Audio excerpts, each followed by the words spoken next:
Audio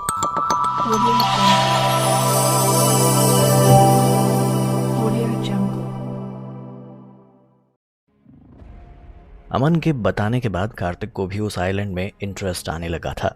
उसने फिर से उस ऑक्शन एसोसिएशन में जाने का फैसला किया, पर इस बार इस ऑक्शन का नज़ारा कुछ अलग ही था।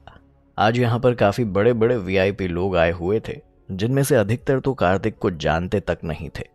और इतने बड़े बड़े लोग यहाँ पर हेलीकॉप्टर तक से आए हुए थे।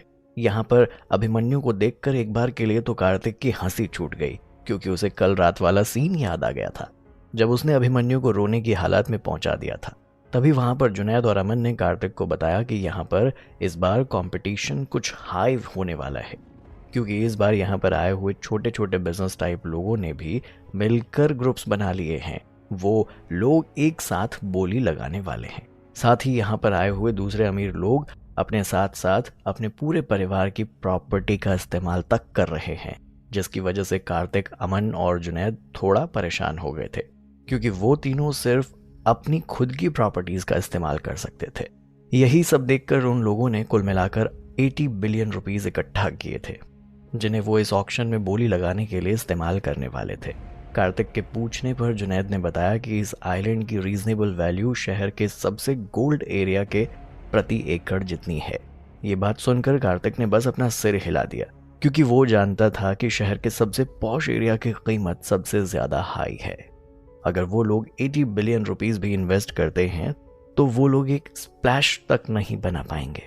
तभी जुनैद ने कार्तिक को बताया, वैसे तो इस आइलैंड पर कुछ भी नहीं है, पर यह बात जरूर है कि इसकी लोकेशन काफी अच्छी है और ये हाइजू आइलैंड से सिर्फ 20 किलोमीटर दूर है। ऐसे में ट्रांसपोर्ट के लिए यहाँ पर बोट्स का इस्तेमाल किया जा सकता है, या फिर हम लोग सी रोड भी बना सकते हैं, जिससे आने जाने में आसानी रहे। दूसरी जरूरी बात इस आइलैंड की जो है वो है इसका एनवायरनमेंट। इंपोर्ट एक्सपोर्ट के मामले में भी ये आइलैंड काफी बड़ा सेलिंग पॉइंट साबित होगा। मैंने कुछ फोटोज भी देखी हैं जिसमें यहाँ से चीजें लाते जाते हुए दिखाया गया है, और फिर आइलैंड पर बहुत सारे पहाड़ और झील भी हैं, और पूरे साल यहाँ पर चारों सीजन में टेम्परेचर हमेशा 26 डिग्री सेल्सियस के आसपास ही रहता है। अगर ओवरऑल बात करें तो रहने के लिए ये बहुत अच्छी जगह है, इसीलिए इसकी प्राइस इतनी ज़्यादा हाई है। अगर कॉम्प्रहेंसिव एस्टिमेटेड रिकॉर्ड करके बताएं तो 1 मिलियन पर एकड़ इसकी नॉर्मल प्राइस हो सकती है। जैसे ही कार्तिक ने जुनैद का बताया हुआ इतना लंबा चौड़ा डिस्क्रिप्शन सुना, उसने अपने मन में अनुमान लगाते हुए सोचा कि ये पूरा आइलैंड लगभग 10,000 स्क्वायर मीटर है। ऐसे में अगर जुनैद ने जो अनुमान बताया है उसके हिसाब से इस आइलैंड की total price 60 to 80 billion rupees आराम से होगी, और ये प्राइस रीजनेबल भी है। और अगर ये प्राइस 80 बिलियन रुपीस से आगे बढ़ जाती है तो इसे गलत नहीं बताया जा सकता। आखिरकार ये जगह पूरी तरह प्राइसलेस है और फ्यूचर में इसका प्रॉफिट मार्जिन काफी अच्छा मिल सकता है। इस वक्त इन तीनों के पास कुल मिलाकर 80 बिलियन रुपीस थे, और ये रुपीस इस जगह की हाईएस्ट वैल्यूएशन के हिसाब से काफी थे। पर इसका मतलब ये बिल्कुल नहीं है कि इस बात से तीनों बहुत कॉन्फिडेंट फील करने लगे, क्योंकि यहाँ पर बहुत बड़ी बड़ी फैमिलीज आई हुई थी और इस प्रॉपर्टी को लेने के लिए किसी भी हद तक जाने को तैयार थी। इसीलिए ये बात तय थी कि इस जमीन को पाने के लिए बोली सबसे ज्यादा से ज्यादा लगाई जाएगी। तभी कार्तिक ने कुछ सोचते हुए अपनी राय दोनों के साथ शेयर करते हुए कहा, मुझे लगता है कि इतने पैसे काफी नहीं होंगे। अगर तुम दोनों ठीक से समझो तो हम एक और पार्टनर ढूंढ सकते हैं। ये बात सुनकर अमन ने थोड़ा चिंता करते हुए कहा, एक और पार्टनर को ढूंढना इतना आसान नहीं है। वैसे भी यहाँ पर बहुत सारे लोग आए हुए हैं, हम सबको नहीं जानते हैं। इस तरह से हम लोग किसी पर विश्वास कैसे कर सकते हैं? ऐसा नहीं था कि अमन के दिमाग में पहले से ये ख्याल नहीं आया था, या फिर उसने बाकी लोगों को इस प्रोजेक्ट में शामिल करने के बारे में सोचा नहीं हो, पर जिन लोगों के साथ अमन के अच्छे रिलेशनशिप थे वो लोग इस वक्त हाइजू में नहीं थे, और इतने कम टाइम में ये लोग किसी को भी इस आइलैंड की वैल्यू समझाने में और उसे एग्री करने में बिल्कुल भी एबल नहीं थे। अमन किसी को भी ऐसे ही इस प्लान के बारे में बता नहीं सकता था। कार्तिक पर उसे विश्वास था, इसलिए उसने ये बात सिर्फ कार्तिक के साथ शेयर की थी। और इस वक्त क्रूज पर जितने भी लोग थे वो इतने ज्यादा कैपेबल नहीं थे कि उनके साथ पार्टनरशिप की जाए, और सबसे बड़ी बात कार्तिक के रिलेशंस भी यहाँ के लोगों के साथ इतने अच्छे नहीं थे। तभी कार्तिक ने मुस्कुराते हुए कहा, तुम लोगों को किसने कहा कि यहाँ पर मैं किसी को नहीं जानता हूँ? कार्तिक की ये बात सुनकर अमन और जुनैद ने हैरान होते हुए एक साथ पूछा, कौन है वो? तभी कार्तिक ने कहा, शिवांश कपूर, कपूर फैमिली का वारिस। मैं कुछ टाइम पहले उससे मिला था। हम दोनों के बीच कोई डील होने वाली है। मैं अभी जाकर इस बारे में उससे बात करता हूँ। अगर वो राजी हो तो हम उसे शामिल कर सकते हैं। शिवांश कपूर का नाम सुनकर अमन ने थोड़ा हैरान होते हुए कहा, वो ईस्ट प्रोविंस की कपूर फैमिली का बेटा है। वैसे तो हमारे साथ शामिल हो सकता है, पर मुझे काफी आश्चर्य हो रहा है कि वो यहाँ पर इस आइलैंड के लिए आया है। अमन की बात सुनकर जुनैद ने उससे कहा, तुम्हें जो भी हैरानी हो रही है बाद में कर लेना। अब कार्तिक कह रहे हैं कि वो शिवांश को जानते हैं, तो उन्हें एक बार उससे बात कर लेने दो। असल में शिवांश कपूर यहाँ पर आज सुबह ही हाइजू आइलैंड पर आया था, क्योंकि उसे कहीं से पता चला था कि रिफ्लेक्टिंग मून आइलैंड को, जो कि हाइजू के पास है, उसे बेचा जा रहा है। हालांकि जब से कार्तिक ने उसकी अच्छी खासी इंडस्ट्री को नुकसान पहुंचाया था, उसके बाद से उसमें कोई हिम्मत बची नहीं थी। यहाँ तक कि ज्यादा नुकसान से बचने के लिए कार्तिक ने अपना सिर झुका लिया था, क्योंकि उसकी सारी प्रोडक्शन लाइन को कार्तिक ने बर्बाद कर दिया था। इस वजह से बेचारा शिवांश अब जो बच गया था उन पैसों से अपनी एनर्जी को कार्तिक से लड़ने में वेस्ट नहीं करना चाहता था। उसकी अच्छी खासी फलती फूलती इतनी बड़ी इंडस्ट्री को कुछ ही टाइम में कार्तिक ने पूरी तरह तबाह कर दिया था, और अब शिवांश ने रियल एस्टेट के काम में हाथ डालना शुरू कर दिया था। अपने परिवार की ताकत और उनके इन्फ्लुएंस से बहुत हद तक उसने अपना नाम फिर से बनाना शुरू कर दिया था। हालांकि अभी भी उसे कोई बड़ा प्रोजेक्ट नहीं मिला था, पर इस आइलैंड पर शिवांश अपने अच्छे भविष्य को देख रहा था। अगर सच में शिवांश ने इस आइलैंड को खरीद लिया तो उसकी पूरी रियल एस्टेट इंडस्ट्री को इससे बहुत ज्यादा फायदा हो सकता है। हाइजू में बहुत कम लोग थे जो रियल एस्टेट के काम में आने के बाद नुकसान उठाते हों, क्योंकि यहाँ का एनवायरनमेंट इतना ज़्यादा अच्छा था कि यहाँ जितने भी प्रोजेक्ट शुरू किए जाते थे उनमें इन सारे लोगों को बहुत बहुत फ़ायदा होता था। और सबसे बड़ी बात ये कि जिन लोगों को फ़ायदा होता था उनमें से दो ही किस्म के लोग थे। पहला, जिसके पास बहुत ज़्यादा पैसा था। दूसरा, जिसके पास बहुत ज़्यादा पावर थी। और शिवांश कपूर के पास ये दोनों थे। इसीलिए शिवांश यहाँ पर आया था, ताकि इतने अच्छे मौके को अपने हाथ से जाने ना दे। रिफ्लेक्टिंग मून आइलैंड पर एक सुपर बिग प्रोजेक्ट था और इसका फायदा भी बहुत ज्यादा होने वाला था।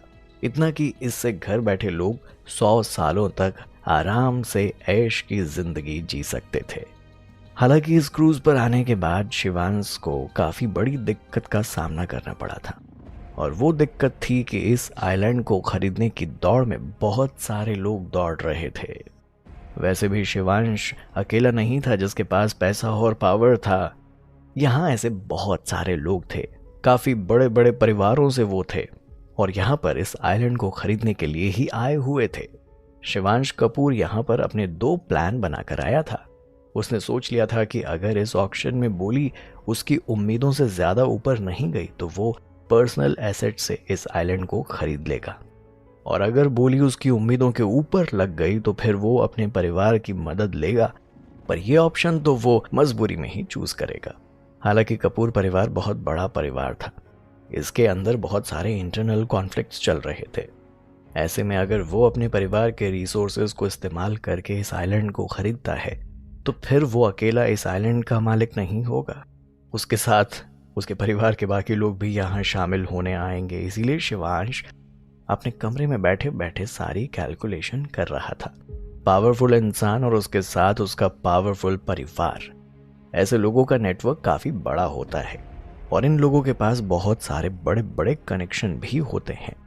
शिवांश को इस आइलैंड के बारे में बाकी लोगों के बाद पता चला था, इसी वजह से वो अपनी पूरी तैयारी नहीं कर पाया था। हालांकि फिर भी वो इस काम को बाकी लोगों की तरह ही काफी अच्छे से कर सकता था। यहाँ तक कि अमन और जुनैद जो इतने बड़े परिवारों से है, उन्हें भी इस आइलैंड के बारे में आज ही पता चला था। पहले कभी इन लोगों ने रियल एस्टेट के बिजनेस में इतना ज्यादा ध्यान दिया नहीं था। हालांकि जब इन दोनों को पता चला तो इन लोगों ने लास्ट मोमेंट पर इसे खरीदने का डिसाइड कर लिया। वहीं दूसरी तरफ जब शिवांश उस आइलैंड को खरीदने के बारे में प्लानिंग कर रहा था, उसी वक्त अनएक्सपेक्टेडली कार्तिक उससे मिल गया। कार्तिक को देख शिवांश हैरान होते हुए अपनी जगह से खड़ा हो गया और कार्तिक से बोला, कार्तिक, आप भी यहाँ पर हैं? क्या इत्तेफाक है ना? कार्तिक ने मुस्कुराते हुए कहा, हाँ, असल में हाइजू आइलैंड पर इतनी बड़ी फिल्म की शूटिंग कर रहा था और ये जगह उस आइलैंड से काफ़ी करीब है, इसीलिए यहाँ आना मेरे लिए काफ़ी आसान रहा। तभी शिवांश ने कार्तिक की तारीफ करते हुए कहा, हाँ, मैंने सुना है कि आपने अभी अभी एंटरटेनमेंट कंपनी भी शुरू की है और बहुत ही कम टाइम में आपकी कंपनी ने काफ़ी अच्छी रेपुटेशन कमा ली है। सच कहूँ तो मुझे आपसे जलन हो रही है। तभी कार्तिक ने अपना हाथ दिखाते हुए शिवांश को कहा, इसमें जलन महसूस करने वाली क्या बात है? क्या ये काफ़ी नहीं है कि इस वजह से मैं पूरे दिन किसी न किसी परेशानी में उलझा रहता हूँ? तभी शिवांश ने अपनी गर्दन हाँ में हिलाते हुए कहा, अरे हाँ, आप सही कह रहे हैं। एंटरटेनमेंट सर्कल में बहुत कमाई है, सब लोग बस यही सोचते हैं। इससे काफ़ी पैसे कमाए जा सकते हैं, लेकिन असली बात तो ये है कि ये काम बहुत हेडेक वाला है और इतना सिंपल नहीं है जितना दिखाई देता है। असल में शिवांश भी पहले एंटरटेनमेंट सर्कल में जाना चाहता था, पर जब उसने गहराई से इस इंडस्ट्री के बारे में समझा तो उसे रियलाइज हुआ कि ये काम इतना आसान नहीं है और शायद वो इस काम को करने के काबिल भी नहीं है और इस सर्कल में उसके लिए नाम कमा पाना मुश्किल होगा। इसीलिए उसने इस आइडिया को ड्रॉप कर दिया था। हालांकि कपूर परिवार से होने की वजह से उसके पास पैसे और पावर दोनों थे। अगर वो बिना कुछ सोचे समझे भी इस एंटरटेनमेंट सर्कल में घुस जाता तो शायद बहुत बड़ा नुकसान उठा रहा होता। वैसे देखा जाए तो कार्तिक भी ठीक से सोचे बिना ही इस इंडस्ट्री में आ गया था, पर उसकी किस्मत अच्छी थी। यहाँ आने के बाद उसने बहुत सारी मुसीबतों का सामना तो किया, अपने आप को लेकिन काबिल भी बनाया ताकि वो नाम कमा सके। हालांकि उसने कभी भी कोई बहुत बड़ी मुसीबत का सामना इस इंडस्ट्री में अभी तक नहीं किया था। अब देखना यह है कि क्या शिवांश, कार्तिक, अमन और जुनैद के साथ पार्टनरशिप के लिए हाँ कहेगा, और अगर हाँ कह भी दिया तो क्या ये लोग ऑक्शन में जीत पाएंगे? क्योंकि अभिमन्यु फिर से यहाँ आज इनके सामने आ चुका था।